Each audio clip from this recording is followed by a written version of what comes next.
Eu já presenciei também, tipo, eu não acho certo, mas eu vou aplicar. Porque colocou aqui para aplicar, Já né? não pode trazer esse medo pro paciente, né? Então a E gente esse fica aí mérito da agora, gente né? entrar, a gente precisa de 3 podcasts para discutir.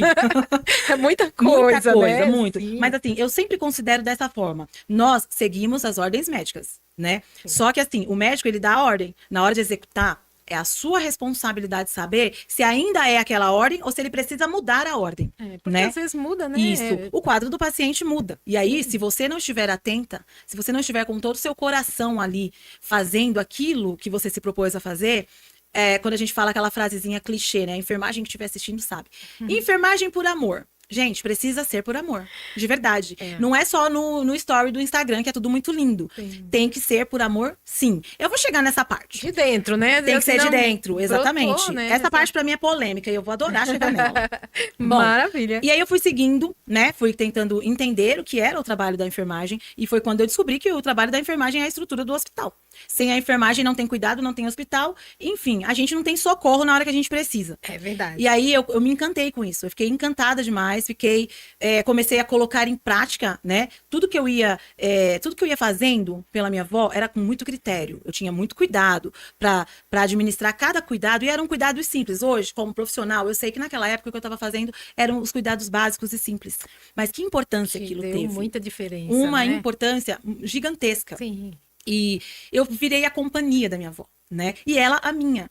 E aí a gente foi indo nessa trajetória, eu fiz cursos online, existem alguns cursos da área da saúde que a gente consegue fazer de maneira online.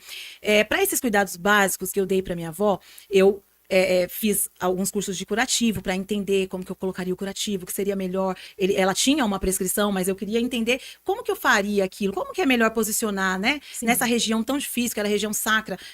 A região sacra da minha avó tava de uma tal forma que cabia, tipo, uma mão, assim. Você imagina o choque, uma pessoa que pensa tanto no corpo, de repente olhar e falar, cara, Não é fácil, o né? que é isso? Isso aqui, a gente não é nada, né? Foi um choque de realidade. Sim. E eu sempre digo que Deus, ele usou a vida da minha avó para que isso acontecesse comigo. Porque, assim, por todos os outros métodos não estava dando certo, né? E aí, eu fui pegando firme ali e fui entendendo e fui administrando esses cuidados para minha avó. Eu lembro que uma vez ela passou em consulta com um geriatra.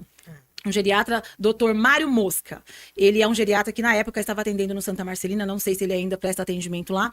E aí quando a gente chegou, ele pediu para entrar, um pouco depois que a gente bateu o primeiro papo a respeito do quadro da minha avó, eu falei tudo, expliquei tudo, tava eu e minha irmã Patrícia. Paty, um beijo. E aí, ele falou assim, eu posso pedir para entrar o pessoal da residência médica? Eu falei, claro. E eles entraram. No que entraram, a minha avó viu aquele monte de gente, ela ficou perdida, tipo, meio que procurando. Aí eu cheguei perto dela, né? Passei a mão no rosto dela, e ela fechou os olhinhos.